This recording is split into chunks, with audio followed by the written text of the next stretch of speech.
But we only got 20 bucks left. This economy, we both gotta have a job.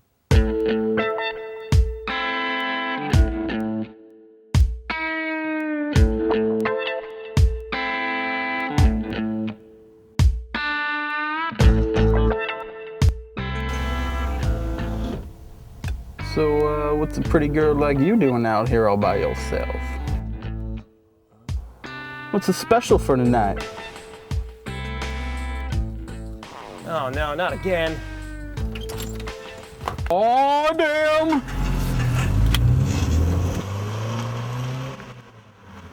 Bird, what'd I tell you about that?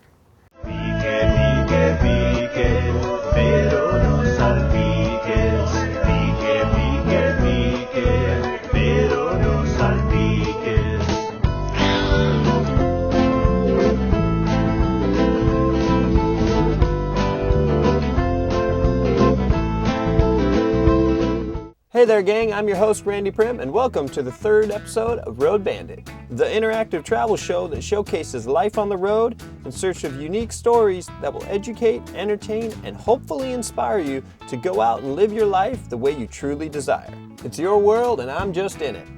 This week we're heading back to Vegas to check out the world's largest Pinball Hall of Fame museum.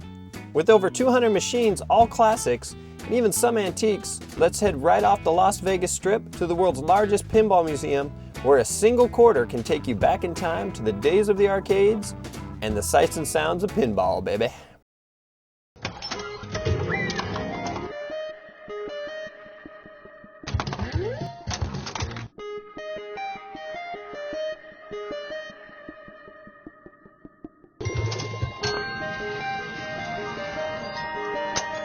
This is about 200 pinball machines, the world's largest functioning collection of pinball machines.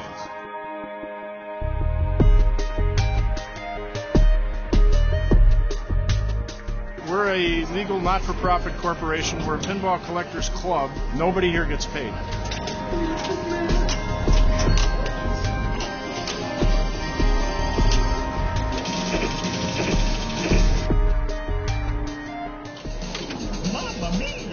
We have a machine here called Pinball Circus, which they only made 2 of. It was an engineering prototype. It's got 4 different playfields, each one stacked on top of each other, and it's connected by ramps and mechanical animals that throw the ball from level to level, and it's really quite intricate, quite something. Because of a bunch of factors, they decided never to build it, so we have one of the only 2 in existence.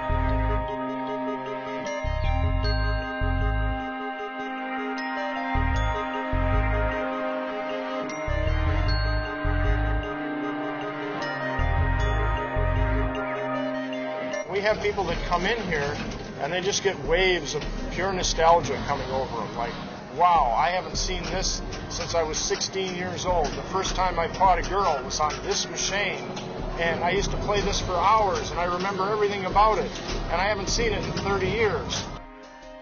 It's something that they can't digitize, something they can't put on a disc. It only exists in the real world, and this is the only place you can actually come and go and do it. Let's do this. Watch it.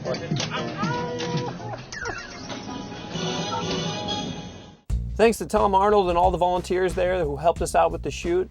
If you want some more information about the Las Vegas Pinball Hall of Fame Museum, check out their website, pinballmuseum.org.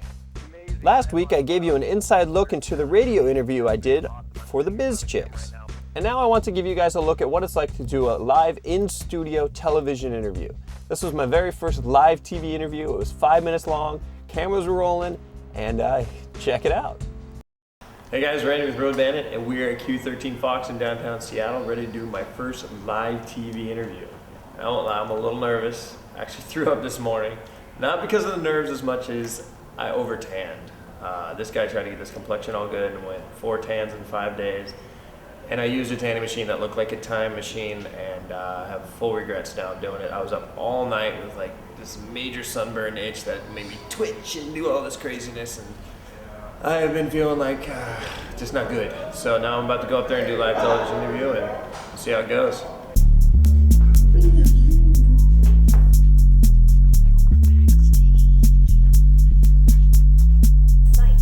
So they are called rent zestimates.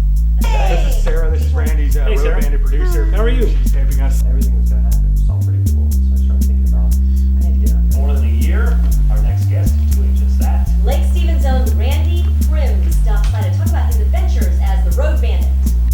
Randy Mark's my So, guy named Randy is going to be here with an RV. My first thought was Cousin Eddie, Randy Quaid. Yeah. Please send me real quick, you can take it. There's no turning back. And I just went for it, and I sold everything, bought an RV, and Do not take one of them. Parents say. Then go for it. Can we go back to them on cam, please? Never gonna guess Thanks. thing where everyone gives me Do a little bit of E7, some video that we have not used. Yeah, on the way up. The show is just, for me, it's inspiration, it's travel, our 3 things are educate, entertain, and hopefully inspire people. If you guys ever want to follow Randy's travels, check him out at roadbandit.com. And of course, my first live interview, and my shirt's on backwards. Oh, good. Embarrassed? I am not. It was a live TV interview, and I think I did great for my first one. Yeah, my shirt was on backwards, but what are you going to do? I want to thank Q13 Fox and the whole crew for letting me on there. Those guys were great. They made me feel like part of the family. Last week, I was sick as a dog with the flu, and instead of producing a weekly Road Bandit episode, I decided to focus on the terrible events going on in Japan. Now, there was a lot of bad news coming out of Japan, and I wanted to put something together with some hope and optimism about the news coming out of Japan. If you haven't watched the video, check it out at roadbandit.com. And also, you'll notice while on roadbandit.com, the new redesign that's coming along from eCity Web. And while on Road Bandit, don't forget to sign up on the left for any Road Bandit alerts and giveaways. That's right, people, free stuff. Also, check out the Indiegogo campaign. With only 3 weeks left, we're trying to reach the right people who want to help us see this project through. Now, most of the campaigns that are on there usually start their project after they receive donations. I decided, you know what, let's start Road Bandit before we even start to ask for donations, to show people we're serious about this. We started on March 2nd. Our goal is every week to have a webisode for you guys, and we really appreciate the donations that you guys can contribute to us. And I'm getting some feedback from people saying, why should I give you money so you can travel around the country and live the great life? You know what? I've dedicated everything I've got into this. I've sacrificed certainty, and I'm just putting everything I can into it. If you want to help out and donate, that's awesome. I'm not asking for your money, but if you have some that you want to see through this, you really like what I'm trying to do, totally. I really appreciate all the help you guys can do. I'm doing this every week, is put everything I can into it, and your dollars will not go to waste. I can promise you that. Well, this week we don't have an Eye of the Bandit. We're still looking for some musicians. If you guys have any music that you want to get on the show, or you know a band, or you are in a band, send us your links to your samples at music@roadbandit.com. Well, there you go, guys. I'll see you next Wednesday and every Wednesday. Until then, I'm off like a herd of turtles. Road Bandit!